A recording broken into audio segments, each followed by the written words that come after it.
Welcome to Russian History Retold, Episode 134, The Russian Imperial Army. Last time, we covered a few of the important Russian generals during the Napoleonic era, and I know I promised to go over the lives of the big three of the time, de Tolly, Kutuzov, and Bagration, but instead, I thought it prudent to go over a history of the Russian Imperial Army before I get into them. First, though, I'd like to thank listeners Sandra and Thomas for their generous donations to the podcast. It is because of people like you that I can continue the journey into recounting the history of Russia.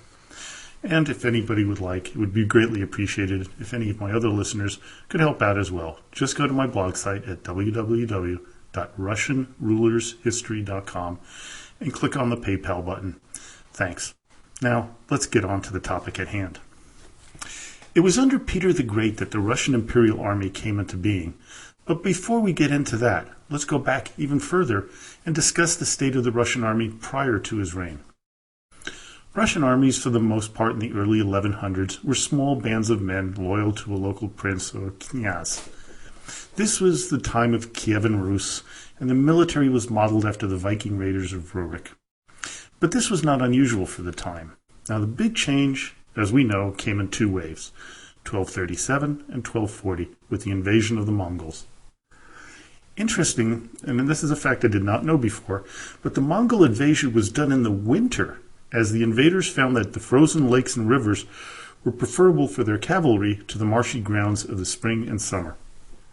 Now, the Mongols gave the Russians two choices: surrender and give service to their new masters, or die. Some did choose the former, but many the latter, and those that selected surrender, though, were taught in the way of the horde.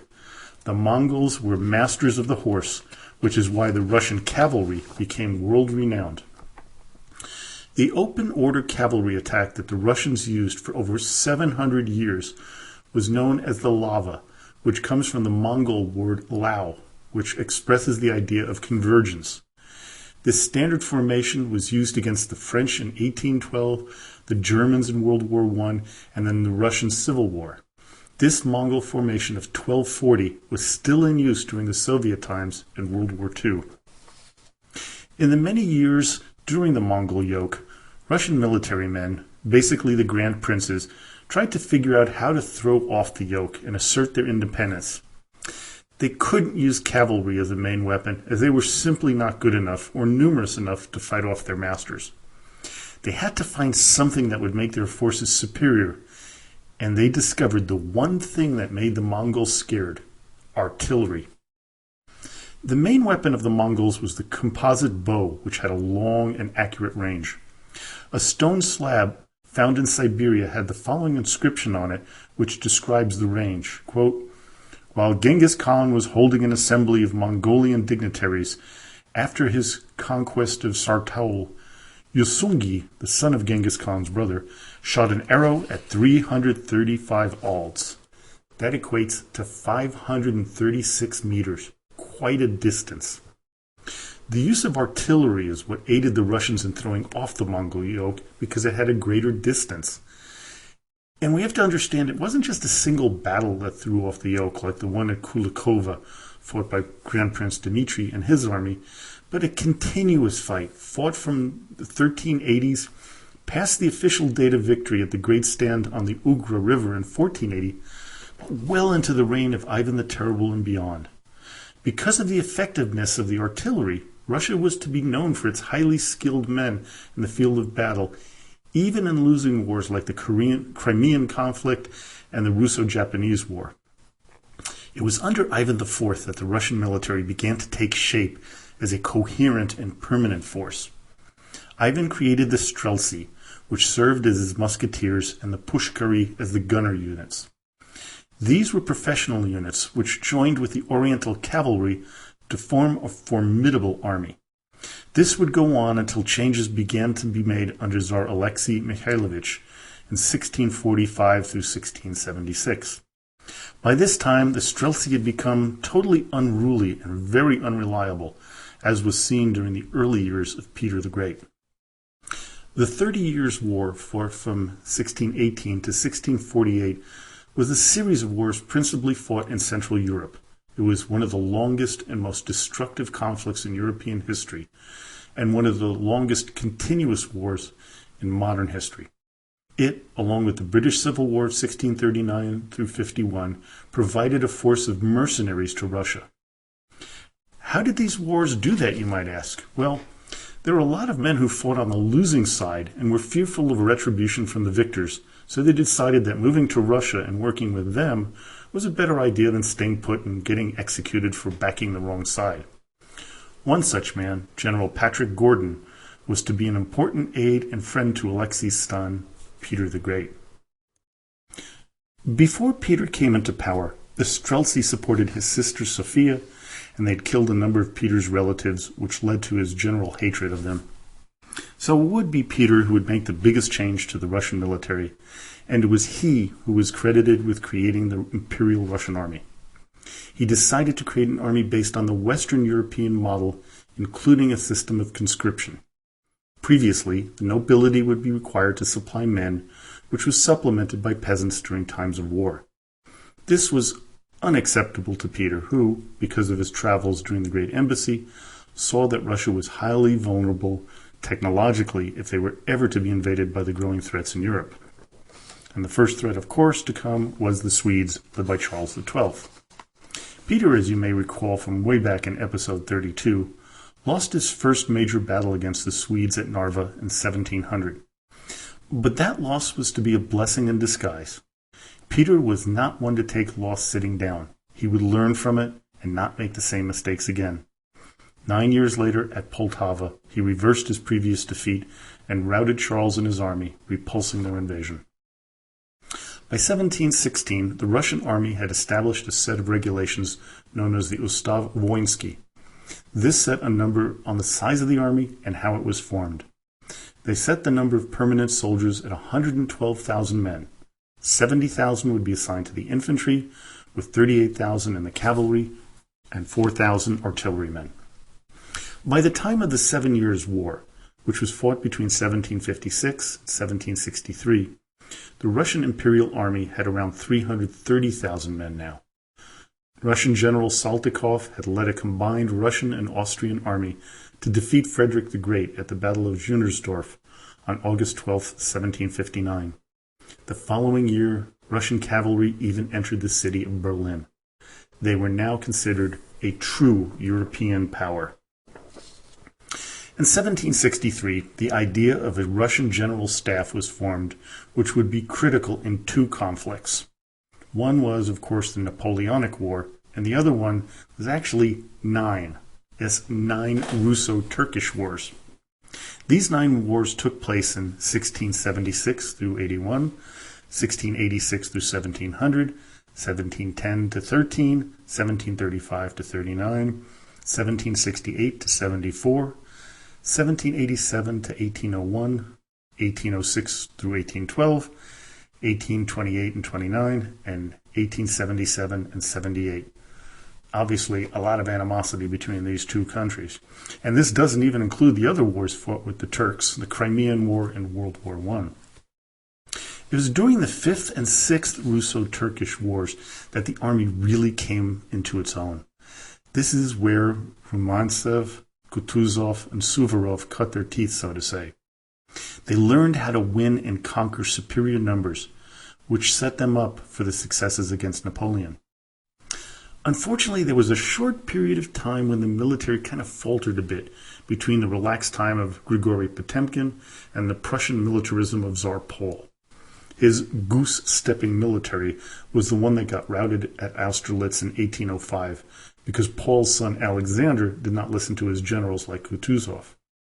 After the defeat, Tsar Alexander I decided, maybe listening to his battle-hardened generals was a good idea, which led to their eventual victory in 1812 through 1814.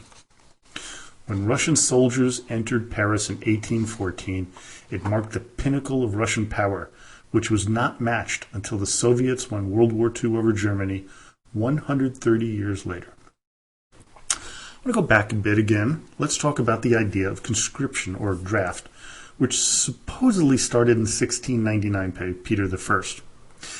There is some strong evidence that his father Alexei started it, but it is Peter who most historians give the real credit to. The evidence I saw, though, tells me that we need to give much more credit to Alexei than has been given previously. When the Imperial Army started, the term of service was life. The only way out was death, or when you became injured or too old to fight. It was a brutal life for the average soldier, as the Russian idea of discipline was repeated beatings to toughen you up, whether you did anything wrong or not. The length of service was seen to be detrimental in recruiting men, and bribes were often given to get out of service by the wealthier members of society. It also led to a high percentage of desertions as well. The draft was based on the number of households in a settlement, but that was later changed to basing it on overall population numbers. Peter also changed something that was very, very important in my eyes, and that was who could become an officer. Previously, only boyars or noblemen could attain a higher rank. This Western-thinking Tsar would have none of that, and I wish he would have taught Alexander III and Nicholas II this lesson, but that we'll talk about a little later. He knew that oftentimes being a noble didn't always translate into being a good officer. Under Peter's rule, if a person made it to an officer's rank, they would be given a noble title. Although Catherine II thought otherwise, and she would abolish this part of the system during her reign. As you may have noticed, I haven't made mention of the Russian Imperial Navy. The reason is, it never really became a powerful force, despite how hard Peter tried. The Navy was never anything but a support to the army. Its power waxed and waned for hundreds of years, until it became a force to be reckoned with during the post-World War II Soviet times. Now let's get to the list of the ranks of the Army. First, most recruits began as a private first class. Next up was corporal, followed by sergeant, master sergeant, warrant officer, and lastly, probationary ensign. From here we go into the officer corps, for those men who showed something special. The first step was as an ensign, then sub-lieutenant, then lieutenant, staff captain, captain, major, lieutenant colonel, colonel, and finally brigadier. The next stage, though, was for a very special few. The first stage was major general, then lieutenant general, general of the infantry, artillery or cavalry, and finally the highest rank of general, field marshal. In Russian history, there were only 45 people who achieved the highest rank. Some of the names that reached the peak of the General Corps included Grigory Potemkin, Alexander Suvorov, Kutuzov, Wittgenstein, Barclay de Tolly, Grand Dukes Mikhail Nikolaevich and Nicholas Nikolaevich.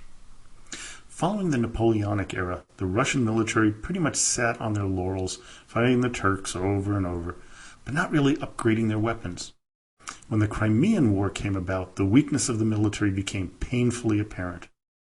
Alexander II decided that military reforms that, while on the surface looked promising, we now know that these reforms were said to be the catalyst that caused the Russian Revolution of 1917. The Minister of War, Count Dmitry Milyutin, was the man that the Tsar called upon to institute reform.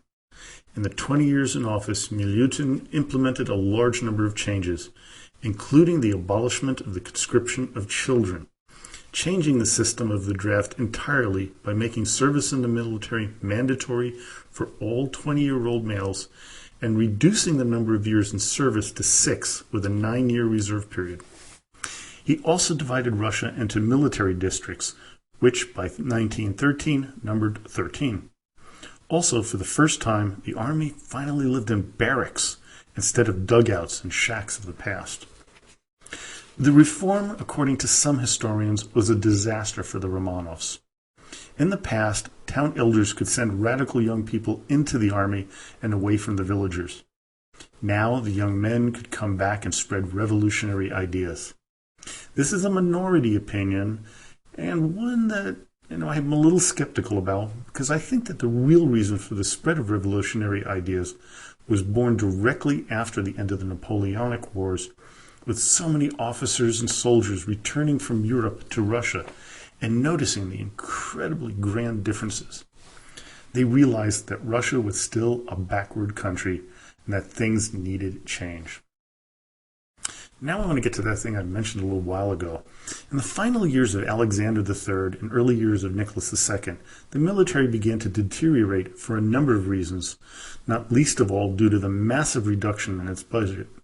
From 1881 to 1902, the Army's share of the total budget fell to 18% of the total economy from 30%. Compared to its eventual enemies, Germany and Austria-Hungary, now they spent 57 to 63% respectively on the military. Another problem for the army was morale, as it spent most of its time putting down revolts in their own country. Now, they did it violently, and just think about that. You're shooting on your own people. And they estimated that there were over 1,500 major protests that needed military intervention between 1883 to 1903.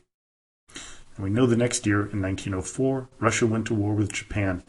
And despite the poor conditions, the Russians were actually a pretty impressive and powerful force. The inevitability of their loss was not as great as I once thought. They had fantastic artillery and are really brave and excellent soldiers. The real problem with this war was General Kuropatkin, the former war minister. His idea for the war, which was one that most military men in the world no longer held in great esteem, was that you fight a single decisive battle. Had he decided to fight along a wide front, the Japanese would have been totally unable to fight that kind of war due to a lack of resources. Now, the second problem was how to get the vast resources of Russia and their supplies to the front lines. Despite Milyutin's push to expand the rail lines, the Tsars didn't feel that it was that necessary. So when they fought the Russo-Japanese War, supplies had to be sent via an incomplete single-track railway of about 4,000 miles or 6,400 kilometers.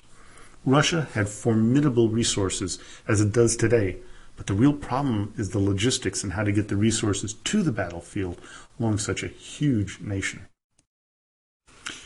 We know how the inferior Russian Navy fared after traveling across the world, but the army did show themselves to be actually superior to the Japanese, especially at the siege at Port Arthur, where the men could have easily held off attack, but were forced to surrender prematurely, mainly due to the 8,000-kilometer line of communications from St. Petersburg. Also, both Alexander III and Nicholas II relied more on the nobility to become officers and leaders instead of basing elevations on merit. This was partly to change under War Minister Vladimir Sukholmanov. He wanted to change the infantry from one relying on bayonets, sabers, and rifles to a more modern one, increasing the average soldier's firepower. He also really pushed the merit system, which put him into conflict with the Russian nobility. Remember, this is the time of Rasputin and a high society which loved nothing better than to spread rumors about people who didn't follow their agenda or kowtow to them. As author Norman Stone puts it in his book, The Eastern Front, 1914 to 1917, quote, Sukholmanov, as a sort of uniformed Rasputin, belongs to the demonology of 1917. But the case against him is far from watertight. At the start of World War I, Sukholmanov was never trusted by the Army Committee of the Duma, led by Alexander Guchov. He was also resented by Grand Duke Nicholas Nikolaevich of Russia, who was commander-in-chief of the Russian forces in the first phase of World War I. So many of the changes that Sukholmanov wanted to implement were not fully carried out. When we look at the performance of the Russian army during the war, we often talk about their numerous failures, but in reality, they were successful more often than we were led to believe. They consistently beat the armies of Austria-Hungary and fought the Germans to a standstill on numerous occasions. The Russian soldier was feared by their enemies as being extremely brave and ferocious. It was the poor quality of the commanders that cost them the war and eventually brought down the Romanovs. I lay the failures directly on the shoulders of the arrogance of Alexander III and the idea of the superiority of the nobility over the common Russian peasant and the merit system. Still, some of the changes implemented by Sukholmanov did lead to a large cadre of competent military officers in the lower ranks, but many of them were not to be of any benefit to the Tsar. Instead, many of them went over to the Red Army, like Tukhachevsky, Shaposhnikov, Zhukov, and Rokossovsky. But that is a story for another time. Well, I hope you enjoyed today's podcast. Join me next time as I guarantee that I will cover the big three generals of the Napoleonic era, de Tolly, Bagration, and Kutuzov. Now don't forget to join us on Facebook at the Russian Rulers History page, where you can ask a question, make a suggestion, or leave a message. So now, as always, до свидания и спасибо большое.